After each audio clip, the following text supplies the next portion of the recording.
ฟังสถานีวิทยุกระจายเสียงแห่งประเทศไทยจังหวัดละปูนสำนักประชาสัมพันธ์เขต 3 กรมประชาสัมพันธ์จากนี้ไปสถานีเจิญท่านรับฟังรายการหอมแหงแป่งละปูนเจ้า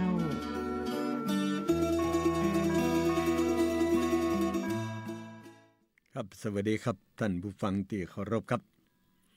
วันนี้รายการหอมแหงแป่งละปูนโดยผมนพพร นินนรงค์นะครับก็ได้มาพบปะกับท่านผู้ฟังเหมือนเช่นเคยทุกๆวันพฤหัสบดีและก็วันศุกร์นะครับก็ได้มาปะกันในรายการหอมแหงแป่งละปูนก็อย่างที่ได้อู้จากันไว้เมินนะครับว่า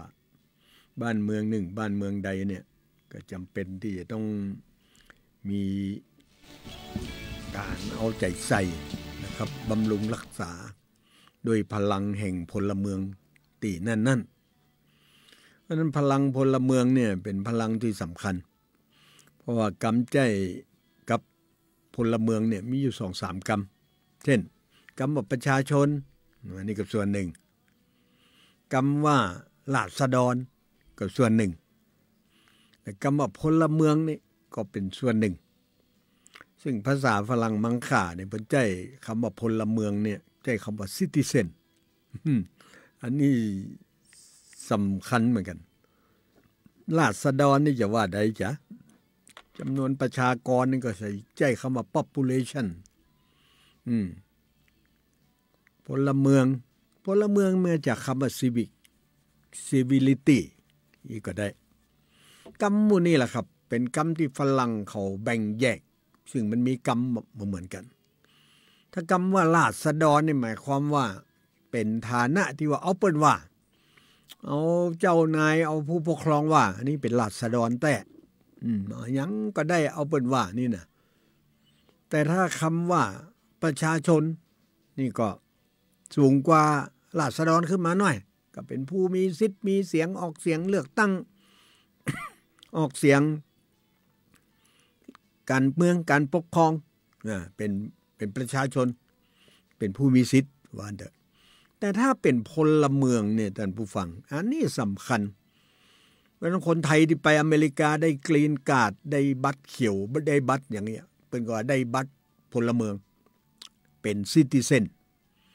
คำว่าพลเมืองนี่มันได้การรับอย่างเดียวนะครับพลเมืองนี่หมายความว่าจะต้องแสดงออกจะต้องมีความรับผิดชอบต่อบ้านต่อเมืองอย่างลึกซึ้งว่าอันเตอะเช่นถนนหนทางรู้ถ้าเป็นประชาชนนี่ก็เป็นราษฎรนี่ก็รอเจ้าเมืองเจ้าบ้านผ่านเมืองมาแป่งแต่ถ้าเป็นประชาชนนี่ก็อาจจะบอกผู้แทนว่าไปออกกฎหมายหรอแต่ถ้าเป็นพลเมืองนี่มันบ่สนใจละบอกว่าอันนี้ก็บ้านเฮาอันนี้ก็เมืองเฮาจำเป็นต้องเอาใจใส่ดูแลรักษาเพราะนั้นหมู่เฮาก็เลือกกันนะครับว่าเฮาอยากจะเป็นอย่างใดนะครับอย่างผมนี่ผมถึงเลือกความเป็นพลเมืองละปูนเกิดมาตั้งแต่น้อยก็เกิดที่ลำปูน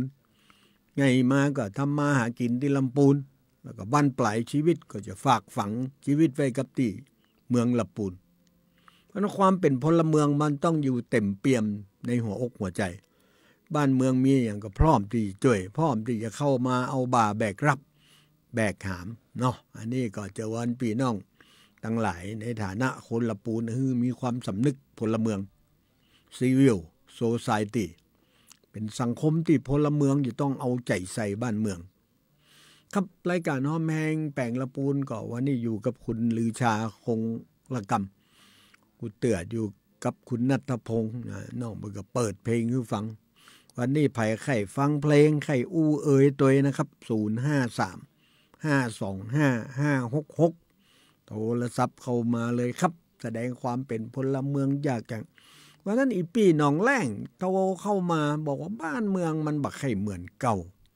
นะครับไปต่างใดเนี่ยถามบ้านหั่นบ้านนี่คนก็บักไข่ฮู้จัก อันนี้มันอาจจะเป็นเพราะว่าเมืองลำปูนมันหลากหลายลำไปก็หาบัดนี้คนที่เปิ่นมาอยู่ในนิคมอุตสาหกรรมนี่บ่ใจกล้าคนภาคเหนือมีคนทุกภาคมาอยู่ตัว ถ้าจะถามมันว่าต่างไปบัดตูป่าไปตังใดจ้าเนี่ยเพิ่นก็ไทยอย่ากึดยากเนี่ยถ้าไปถามบัดจับคนนี่น่ะแต่ถ้าถามคนที่เกิดบ้านน้อยนี่ใหญ่นี่เขาก็จะจี้ทุงนะว่าบ้านบัดตูป่าเนี่ยไปทางนี้อันนี้ครับคณะเดียวกันความเป็นพลเมืองเนี่ยครับก็เหมือนกับเป็นศรัทธาวัดนี่ยังไม่เคยเป็นพลเมืองแล้วนะเดี๋ยวนี้นะ ศรัทธาวัดนี่โอ้ยคนกรุงเทพก็เป็นศรัทธาวัดพระธาตุทะเลปุญใจได้คนอยู่เมืองกอกคนอยู่นครสวรรค์นครศรีธรรมราชก็พร้อมจะเป็นศรัทธาวัดพระธาตุทะเลปุญใจแต่ตะกอนนี่ศรัทธาวัดเนี่ยมันเป็นพลเมืองแต่เนาะเป็นศรัทธาวัดเหมืองง่าพนังพุทธน้ำท่วมตีกะลกปกเปล่าคนก็ไปกันปัดปั่นกันไปช่วยกันไปพอน้ำท่วมไปช่วยกันนั่นเอาอันยังเกิดเอานั่นกันไปตัดไม้พ่องไปเอาไม้มาช่วยกันเหมือนในนามพลเมืองครับถ้าบ้านใดบ้านหนึ่งเมืองใดบ้านจองใดที่มีพลังพลเมืองแข็งแรงเนี่ยก็น่าสนใจครับก็รายการก็อยากจะบอกเรื่องตีคนลำปูนกันลังช่วยเหลือกันหลายๆเรื่องเนาะเอาเต่าตีหู้ก็แล้วกันยังบัดเดียวเนี่ยโรงพยาบาลประจำตำบลเนี่ยรพสตเนี่ยมาสังกัดองค์การบริหารส่วนจังหวัดเมื่อแล้วนะครับซึ่งแต่ก่อนมาทางองค์การบริหารส่วนจังหวัดที่เปิ้นอันจัดสรรรถเนาะจัดสรรรถ1669ไปคือทุกตำบลเวลาไฟไหม้ไตลามบัดสบายเกิดอุบัติเหตุฉุกเฉินโทร1669ลดไปครับเลยโอ้อันนี้เป็นความสะดวกสบายเนี่ยครับการกระจายอำนาจทำมือเสียงของพลเมืองเนี่ยดังขึ้นเสียงของประชาชนดังขึ้นเพราะนั้นคนที่มาเป็นนายกอบจคนที่มาเป็นนี่ต้องถามว่าเจ้าบ้านต้องการอะไรอย่างแฮมงบประมาณที่มีเก็บไว้นี่แหละแต่ก็จะต้องเอาคืนให้เจ้าบ้านเจ้าจองอันนี้เป็นภารกิจแต่ประเด็นมันอยู่ที่ว่าเราจะไปเอาตังค์จากองค์การบริหารส่วนจังหวัดนี้ได้จะใด อันนี้ก็เป็นเรื่องที่พลเมืองต้องคิดอันนี้หนึ่งก็จะต้องทำแผนผ่านแผนพัฒนาตำบลไปทำแผนกันไปทำประชาคมกันเขียนความต้องการอย่างเข้าในแผนไปบรรจุแผนปี67 68 69 70เสร็จแล้วราชการพอเข้ามาบริหารนายกคนใดคนหนึ่งเข้ามาบริหารบ้านเมืองก็จำเป็นต้องปึดเอาแผนเนี่ยมาพอโอ้อันนี้ยังไม่ได้แยกให้เปิ้นเตรู้นี่อันนั้นยังไม่ได้ทำกะก็จะจ่าหาลือกันในร่วมกับสมาชิกสภาจังหวัดอันนี้วิธีการไปเอาสตางค์มาถามว่าสตางค์นี่เขาจะได้กำก่อนก็จะไม่ได้กำก็จำได้ว่าสมัยท่านนายกนิรันดร์ไพบูลย์เนี่ยเปิดมีโครงการเกี่ยวข้องกับอย่างก็วิธีครูบางานหน้าหมู่เปิ้นก็มีเงินไปตั้งบ้านละแสนนี่กำหุ้นอันนี้ถ้าผิดก็ขออภัยนะครับเอาไปตั้งไว้เสร็จแล้วองค์การบริหารส่วนจังหวัดเป็นส่วนเบิกจ่ายประชาชนก็มีหน้าที่มาห่วมแห้งห่วมใจเอารถไถรถเครื่องรถอย่างมาช่วยกันแปลงถนนเอาขอบกมาช่วยโดยที่เงินแสนน่ะเป็นค่าวัสดุที่เขาหาบ่ได้แต่แห้งเขาต้องช่วยมีรถแบคโฮรถนั่นนี่มาอันนี้เรื่องวิถีครูบางานหน้าหมู่อันนี้องค์การบริหารส่วนจังหวัดต่อไปถ้าจะมีโครงการแห่มนักนะครับถ้าหมู่เฮาเก็บข้องมองใจทำแผนบัตันก็อาจจะเป็นคำร้องเนาะเป็นคำร้องยื่นผ่านสจ.ก็ได้ผ่านกำนันผู้ใหญ่บ้านก็ได้หรือจะเอาไปยื่นด้วยตัวเองว่า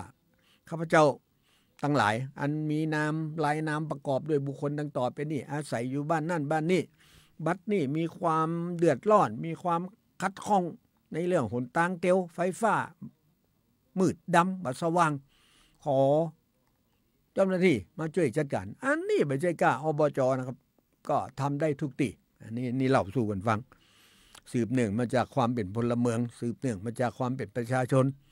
แล้วก็ละปูนหอมปอยกรรมนี่เหมาะนะครับกรรมว่าละปูนหอมปอยเนี่ยมันเป็นกรรมที่แสดงถึงศักยภาพของพลเมืองมาหอมกันมาเปาะกันประเด็นนี้กลุ่มละปูนหอมปอยเนี่ยนะครับกลุ่ม หอมแหงแป่งละปูนที่ไปตั้งกลุ่มที่หน้าวัดพระธาตุธริพุนชัยเปิ้นก็ตั้งอกตั้งใจว่าจะนำเอาปณิธานของครูบาเจ้าศรีวิจัยเนี่ยมาเป็นแบบอย่างมาเป็นตัวบทมาเป็นแนวทางในการพัฒนาบุคลิกภาพคนละปูนอันนี้ไอ้กมลที่ฉลาดไอ้กมลที่ฉลาดไอ้ทองทัตเทพารักษ์ไอ้บัญญัติตะนาวศรีนี่ก็ได้ห่วมอกห่วมใจกันหลายคนนะครับไอ้บุญทรงเวชยาศิลินไอ้สุรินทร์สุริยะวงศ์นะครับไผแหมนี่ถ้าออกชื่อบ่เสียงก็จะไม่ว่ากันเนี่ยลืมนะครับ อายุขนาดนี้ก็ลืมก็กลุ่มพวกนี้ครับใจชื่อว่ากลุ่มละปูนหอมปอยก็ไปตั้งอกตั้งใจว่าทำจะได้จะเอาวิถีครูบากลับมาใจอย่างไอ้บัญญัติเนี่ยไปเอาวิถีครูบามาใจกับอันน้ำแม่กวงคุณบัญญัติตะนาวศรีอดีตนายกตำบลต้นทงเนี่ยก็จะเอาแนวครูบามาใจกับการทำน้ำใสฮือน้ำกวงไอ้กมลที่ฉลาดนี่จะเอาอันแนวปฏิบัติของครูบาไปใจไอ้เวิงวรวุฒิเด็กแก้วนาคอันนี้ก็จะเอาวิถีครูบาไปใจกับพี่น้องปักกยอกะเลียง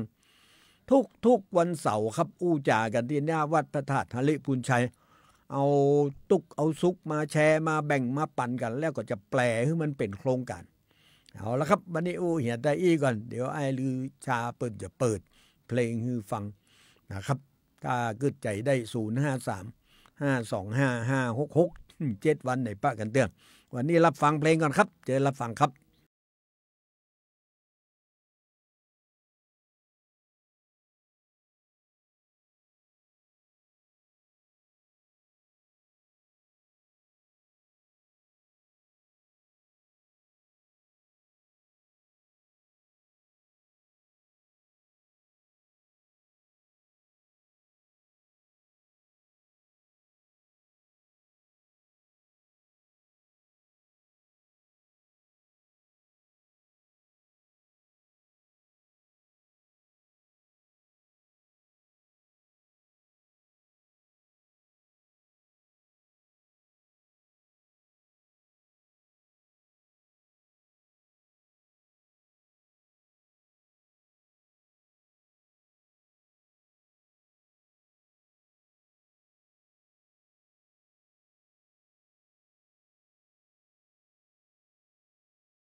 เข้าประเดี๋ยวนี้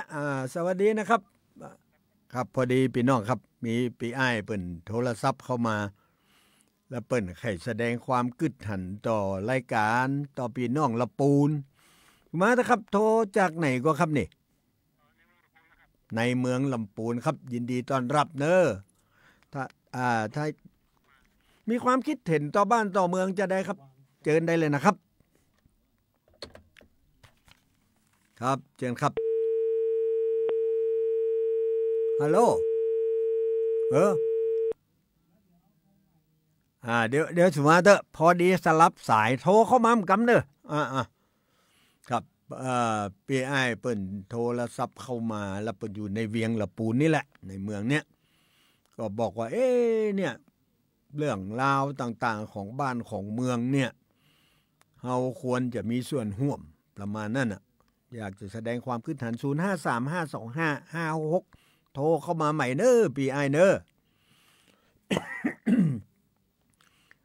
กำเดียวเฮาจะได้อู้จากันเพราะว่าเรื่องราวต่างๆเหล่านี้เนี่ยเฮาอู้คนเดียวมันก็บ่ม่วนบ่งั้นบ่ได้มีการซักถามโต้ตอบพี่อ้ายเปิ้นโทรเข้ามาเปิ้นบอกว่าเรื่องการเมืองเนี่ยในฐานะที่ผมเคยสมัครสวปุโตผมสมัครมาละก็ได้เข้าไปทำบทบาทอย่างในสภาอย่างสักแต่ไหนมีแต่ความปรารถนาว่าบ้านเมืองเฮาเนี่ยถ้าจะฮือมันก้าวหน้าเนี่ยจะต้องตัดคำว่าเป็นสมบัติของบุคคลบ้านเมืองนี่จะต้องเป็นสมบัติของหน้าหมู่ครับถ้าเมื่อใดก็ตามประชาชนพลเมืองมีความรู้สึกว่าบ้านเมืองเป็นเรื่องหน้าหมู่เหมือนเพลงผู้ใหญ่ลีจบไปเนี่ยปะโตเพิ่นตีกลองนี่มันไผมาประชุมไม่ใช่เหมือนลุงใจกับปู่แซมน่ะมันใจว่ามาลู่เอาผ้าห่มตะก้อนเพิ่นมาประชุมเพิ่นอู้กันแตะกันว่าทางการบอกว่าฮือชาวนาเลี้ยงเป็ดและสุกรกึดพอเตอะครับปี2504ผมอายุได้13นี่แหละ2504นี่ปรากฏว่าบ้านเมืองเปิ่นส่งเสริมให้เจ้าบ้านเลี้ยงเป็ดเลี้ยงไก่เลี้ยงหมูในหมู่บ้านแล้วหมูในหมู่บ้านแต่ก่อนเป็นหมูดำนะครับพี่น้องที่เคารพหมูดำน่ะโทรศัพท์ไทยเป็นอย่างเนาะโทรเข้ามาใหม่นะครับพี่ไอ้ครับเลี้ยงหมูดำเนี่ยเต็มบ้านเต็มเมืองเซ็ตคนเลี้ยงหมูดำนี่ก็จะเอาขายซื้อสร้อยคอหมูสาวๆนี่เวลาบักกองฟัดเข้าแบบผู้ใหญ่ลีว่าเนี่ยฟัดเข้าหึงเข้าแล้วเอาเข้าเปลี่ยนปลายเข้าเนี่ยมาต้มหื้อหมูใส่พักปาบพักเป๋วพักหมต้มเลี้ยง3 เดือนขายได้150จ่าว่าได้ทองสลึงละเดี๋ยวครับโทรศัพท์กันเนอะครับสวัสดีครับดีครับคุณลุงพลเนาะครับผมตะกี้ก็ท้าความตะกี้น้อยว่าได้เลยครับอยากให้ท่านเอาประสบการณ์ในการสมัคร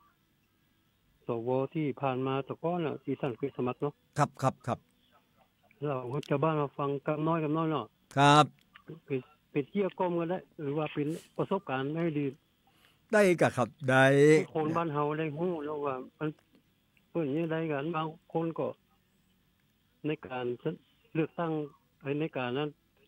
สรรหาเลือกตั้งอย่างเพิ่นน่ะที่พวที่ผ่านมาครับมันยุ่งยากกันเนาะแม่นยุ่งยากเป็นมุ่งเป็นกลุ่มเป็นหมู่เป็นพวกกันประมาณนั้นก็อยากให้ท่านอู้สอดแทรกเข้าไปเรื่องที่2นะครับครับได้เลยครับอยากรู้ว่าสารกลางและปูนเก่าเนี่ยว่าที่มันเพิ่นใจเต็มที่หรือยังฮะครับก็อยากจะให้คนที่รับผิดชอบเอาเมื่อมันเอาให้มันแต่มันว่าไอ้เนาะเอาให้มันเป็นแต่เป็นว่าเป็นจริงเป็นจังไอ้กำจังที่มันด้วยชาวบ้านก็ได้มีอาชีพมีอย่างเนาะแม่นแต่วันนี้ถึงวันนี้นะผมหันมีซอยเดียวนะที่ว่าเพิ่นไปหน้าวัดพระธาตุนั่นนะซอยเดียวที่ไปพดมหาวันนั่นน่ะตรงนั้นมันก็มีอย่างเนาะแม่นเขาย้อนหลังไปตั้งแต่ที่ว่าเปิ้นโอนสารกลางเก่าเลยให้อบจถูกป่ะครับผมไป แต่เทศบาลเมืองน่ะอาจจะกำลังเงินใกล้บ่พออาจจะบ่มีกำลังพอดีดูแลรักษาว่าอันเด้อครับอบจก็รายจ่ายสปะเนาะแม่นอันนี้ก็คือหอมแห้งแปลงละปูนแม่นกว่าครับเนาะแม่นละครับแม่นละโอ้กำกึดของปีอ้ายนี่ถูกต้องเลยกะหอมแห้งแป้งละปูนมันต้องคิดด้วยกันต่อไปครับครับผมมุ้งไปจะเนี่ยอย่างต่อก็แบบนี้พอเพราะว่าเจ้าบ้านผมไม่หันแล้วเขาจะซื้อของกำให้ต้องลงเดินลงแค่เนาะครับบนสะพานก่อนไปอย่างเพื่อจะกึดจะแปลงไม้ครับก็ครับถึงวันนี้โควต้าสิงอ่ะครับโควต้าสิงข้ามไปหลายปุ้นบางเทศกาลเนาะหมายเขาว่าอยากจะฮื้อใจโควต้าสิงให้สมประกอบสมบูรณ์แบบเอื้อประโยชน์ให้เจ้าบ้านอีเนาะครับอย่างก็เนี่ยเห็นเนาะเกี่ยวกับเนาะจะเนี่ยอย่างก็เนี่ยแหกกรรมเอากันแต่มันว่าประมาณนั้นนะเฉพาะว่าอินดูคนที่เปิดค้าขายบนของมุงเก่าเราเปิดไปรุ่มบนอ่ะแม่นอาจจะหาทางช่วยกันนะครับเพราะว่าคนเก่าคนเฒ่าคนอย่างเราเปิดเวลาเดินลงไปซื้ออย่างมันยากลำบากเนาะครับจัดลงไหนสักที่ก็ได้สถานการณ์เก่าเลยเหรอได้อันนี้เป็นข้อเสนอครับอันนี้ดีครับเป็นพลเมืองแต่ที่เสนอเข้ามาครับบ่จำเป็นต้องเหมือนกันถ้าเราบอกฟังเสียงภายนักหรือว่าฟังเสียงเนาะครับสารกลางละปูนเนี่ยถ้าว่าทุกชนในสลึงออกให้พ่องก็ได้กกระแปงอ่ะเอารถบัตรรถเนี่ยเขาไปจอดห้างซื้อก็ขายห้างก็ได้ส่วนใดอนุรักษ์ก็อนุรักษ์ไปเนาะครับเขาเวทีไว้เห็นบางช่วงว่าอนุรักษ์กำแพงไว้ส่วนตัวอาคารก็แล้วแต่อบจเทศบาลเถอะครับมันจะต้องใช้งบบำรุงรักษาก่อนแต่ก่อนผมได้ยินว่าก็จะแบ่งห้องอาคารสารกลางเนี่ยเป็นเขาจัดเป็นอันดีครับหน่วยงานนั่นหน่วยงานนี้ก็ไปครับได้เป็นปี2 ปี 3 ปีแล้วดักปิ้งโอ้ไม่ได้เนาะครับเป็นอย่างครับผมเอา3 ข้อนี้ก่อนเนาะท่านเนาะได้ยินครับขอบคุณนะครับจากในเมืองปูนนะเป็นเสียงจากพี่น้องนะครับสวัสดีครับพี่อ้ายเป็นบอกข้อเสนอมา 2-3 ข้อท่านผู้ฟังก็ได้ยินและไผอยากเสนออย่างเดียวกันก็เชิญนะครับอันเรื่องแรกก็คือเรื่องขัวมุงเรื่องแรกเรื่องสมัครสวผมเอาประสบการณ์มาเล่าอันนี้ก็แทรกไปก็เดี๋ยวจะแทรกสำหรับข้อ2เรื่องขัวมุงข้อ3เรื่องสารกลางซึ่งอันนี้นี่ก็โดยข้อสรุปณวันนี้เนี่ยเปิ้นฮือทางอบจเนี่ยเป็นผู้ดูแลเอาใจใส่แล้วก็วางแผนเหรอว่าจะจัดการมันจะได้จะเดินข้างหน้าอย่างไรอันนี้ก็ฝากท่านนายกอบจละปูนเนี่ยถ้าท่านจะกึดอย่างเพื่อจังหวัดละปูนเนี่ยได้หมดอะครับเพียงแต่ว่าขอคือมีกระบวนการรับฟังเสียงประชาชนเนาะก็จัดเวทีครับก็บ่ใจมีอย่างยากก็จวนพี่น้องคนลำปูนเนี่ยจะไปเอากาตีใดตีดึงทุกอำเภอเอาอำเภอละ5 คนปากันมาสำหรับในเมืองนี่อยู่ใกล้เอาเหี่ยซิมหรือซ้าวถ้ากับอำเภอต่างๆ57 35บวกซาวก็เป็น50แล้วก็ส่วนอื่นๆมาร่วมกันจัดเวทีกำเอาครับโทรศัพท์กำเอาครับสวัสดีครับอาจารย์นพพรสวัสดีครับครับให้ประดิษฐ์เนาะครับไอ้ดีบรรลุครับอันนี้นี่ประจำเลยยินดีครับยินดีต้อนรับแฟนครับอาจารย์ครับ ยินดีจะมีเรื่องอย่างมาเพิ่มเติมมาเนี่ยในฐานะที่สทสอบตกครับบ่เป็นอย่างคนสอบตกได้ถือว่ามีค่าละเดี๋ยวเขาจะเลือกมันต้องเอาประสบการณ์เนาะอาจารย์เนาะแม่นครับประสบการณ์ไว้กันได้ฟังพี่อ้ายตะกี้ก็โอเคนะโอเคเนาะว่าสร้างฮือพี่น้องที่อยู่ขมุงเก่าเพิ่นมีรายได้เพิ่มเข้าไปใช่จะไปฮือเปิ้นตกงานน่ะยุ่งกันเนาะแล้วกลางเก่าก็ปรับภูมิทัศน์ให้มันดีครับปรับภูมิทัศน์นี่เฮาก็โอเคนะเพิ่นมีมุมมองดีๆเนาะใช่ครับแต่ผมมีมุมมองอันนึงคนละเรื่องได้เลยเรื่องที่อาจารย์อู้แต่ต้นคือเรื่องแผนครับแผนนะครับผู้บริหารชุดเก่าปุ่นวางไว้เป็นจิ๊บช็อปไปถึงปี70ปุ่นแม่น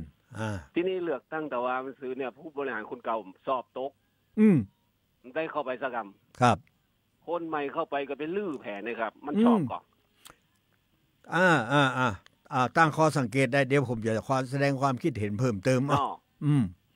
มันชอบก่อที่ไปลื้อของเปิ้นเนี่ยลื้อแผนบนมดนี่เพราะฉะนั้นแผนเก่ามันไปมีคุณค่าอย่างไงถูกประชาชนก็เป็นเสียงศูนย์กะเปิ้นอุตส่าห์ออกเสียงยกมือกันเป็นแตะเป็นว่าคาดว่าจะได้มาวะของเปิ้นไปเหียมันปั้นมือว่าปีนี้ปีหน้าบ้านกูจะได้พัฒนานี่ไงแม่นอย่างน้อยใหม่เข้าไปได้สักกรรมครับพออันนี้เป็นเรื่องที่ต้องวิพากษ์วิจารณ์ขนาดเนอะช่วยกันครับไปลื้อโครงการเปิ้นขว้างหมดเนี่ยครับมันถูกครับครับฝากอาจารย์นำเรียนเขาตีแหวน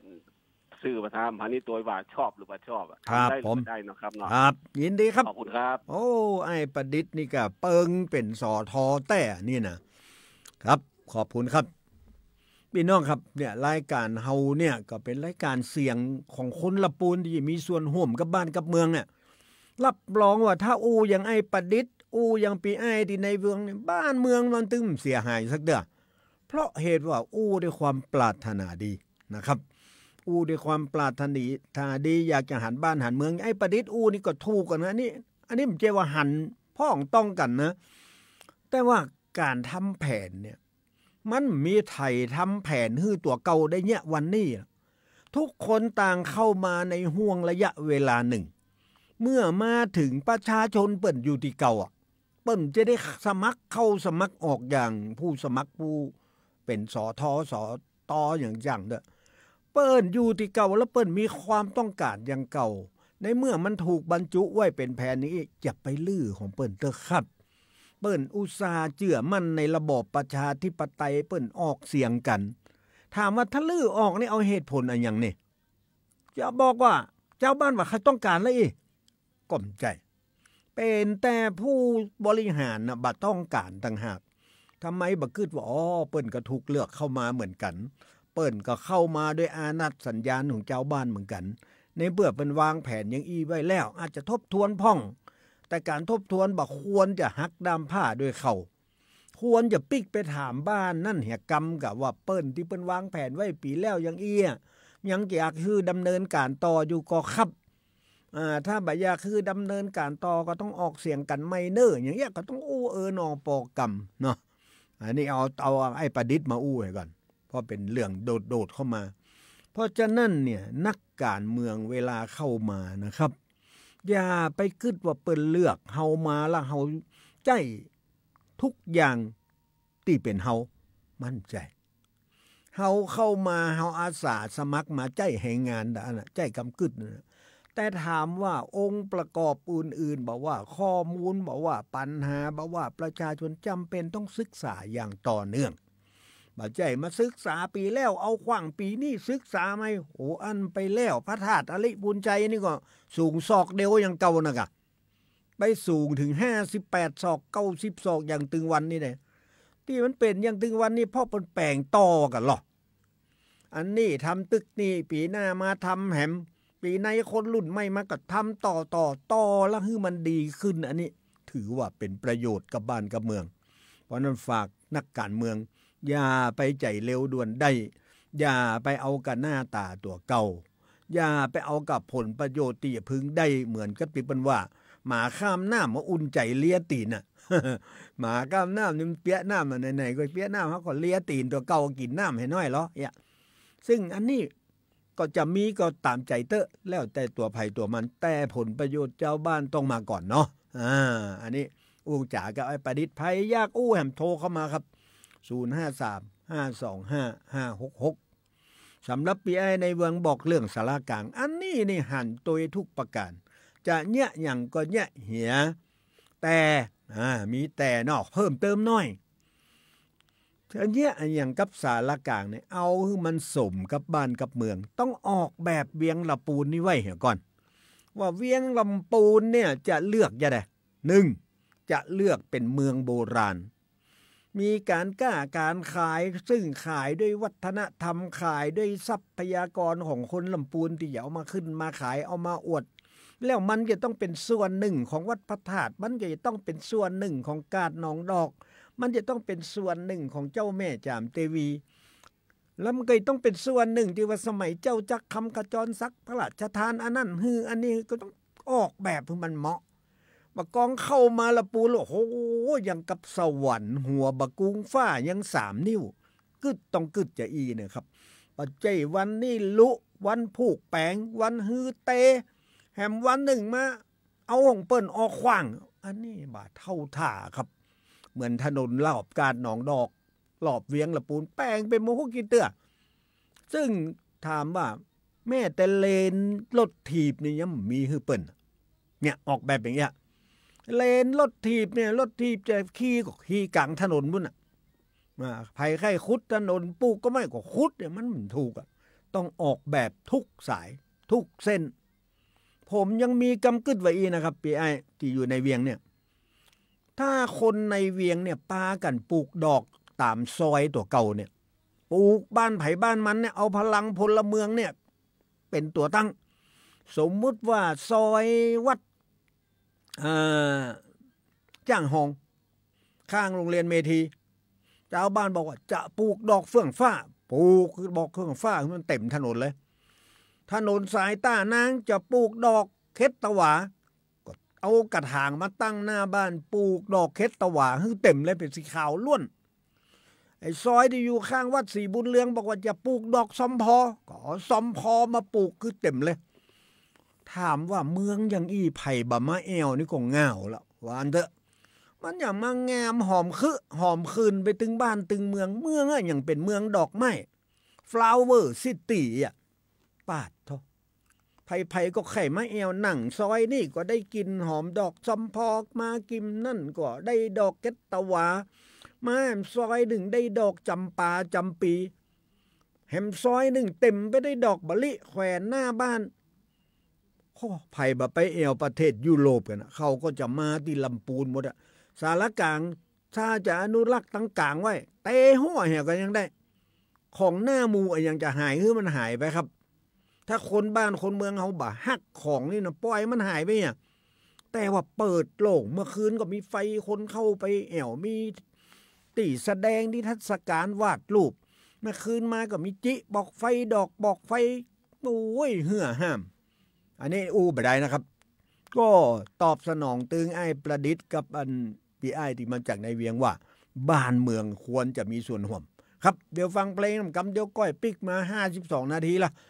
เอาฟังเพลงกำก่อนครับเดี๋ยวได้สักหน่อยครับเดี๋ยวเราฟังครับ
ใจกาบอกกอง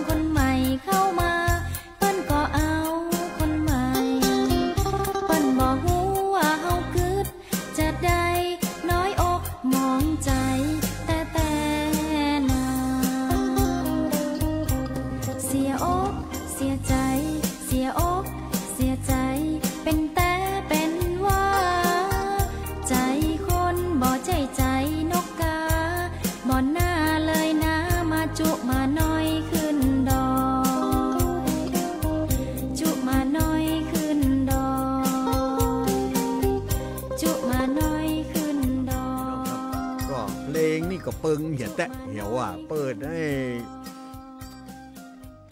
ห้ลือชาเปิดเหี่ยจนเหมาะเลยว่าจุมาน้อยขึ้นด้วยอันนี้ฝากไปยังนักการเมืองท้องถิ่นทั้งหลายอย่าเนอะครับขอฝากวิงวอนในฐานะคนฮักหุ่มกันคนฮักแปลงกันเข้ามาแล้วต้องเข้ามาด้วยความจริงใจแล้วก็เอาปัญหาของบ้านเมืองเป็นตัวตั้งอย่างกรณีเปิ้นมีแผนแล้วไปลื้อของเปิ้นเหียหรือกรณีปอกก้าแม่ขายทั้งหลายคนละปูนที่ควรจะมีกำไรใจลาบเพื่อการสร้างบ้านแปลงเมืองก็ออกแบบให้มันทุกฝ่ายได้ประโยชน์ไม่ใช่ว่าออกแบบเพื่อการสำล้อได้ประโยชน์ไม่ใช่ว่าออกแบบเพื่อการอันคนขายบอกไฟได้ประโยชน์ไม่ใช่ก็ออกแบบเพื่อคนขายโกมได้ประโยชน์คือมันได้ประโยชน์ถึงหลายๆฝ่ายบ้านเมืองมันก็จะดีนะครับครับเวลาของรายการหอมแห้งแปลงละปูนก็ถ้าจะหมดเสียงลงก็อยากจะบอกพี่น้องทั้งหลายว่าเวทีนี้เป็นพื้นที่สำหรับการอู้จาหารือถึงไอ้ประดิษฐ์และพี่ไอ้ในเวียงโทรเข้ามาแหมถ้ายังบ่ลืมประเด็นที่เสนอมาก็มาอู้กันเอาจนมันเป็น Talk of the Town แล้วเฮาก็จะได้บอกคือเจ้าบ้านผ่านเมืองที่เป็นอาสาเข้ามาฮับหัวจะไปมาจุมาน้อยขึ้นดอยเวลาเนี่ยอย่างเนี้ยแต่บ่เหมือนจะโดนฟ้องนะครับบัดเดี๋ยวนี้มันกำลังมีการก่อวอดกันว่าถ้าเข้ามาละหาเสียงแล้วบัดได้เนี่ยตามที่หาเสียงไว้เนี่ยเจ้าบ้านเพิ่นจำได้นะครับถ้าเจ้าบ้านเพิ่นจำได้เพิ่นรวมตัวกันบ่ขอฟ้องแหกำเนาะว่าทำอู้ไหนในหลอกลวงประชาชนเนี่ยใจได้จะได้สมมุติเพิ่นปากันอีกนักการเมืองจะบ่ม่วนเนอะจะนอนบ่หลับนะครับเอาละครับมื้อนี้ก็ขอบารมีของพระเจ้าเสียริพูนชัยจงดลบันดาลให้พ่อแม่พี่น้องทั้งหลายมีความสุขมีกำลังวังชาเพื่อจะสร้างบ้านแปลงเมืองกันต่อวันนี้ผมกับคุณลือชาลาไปก่อนนะครับสวัสดีครับขอบคุณมากเราจะป่วยแล้วยิ่งยาวยิ่งแย่นะครับเพราะฉะนั้นคนที่ดูแลสุขภาพได้ดีเลยเนี่ยเฮลท์สแปนมันจะยาวแปลว่าเขาจะเหลือช่วงชีวิต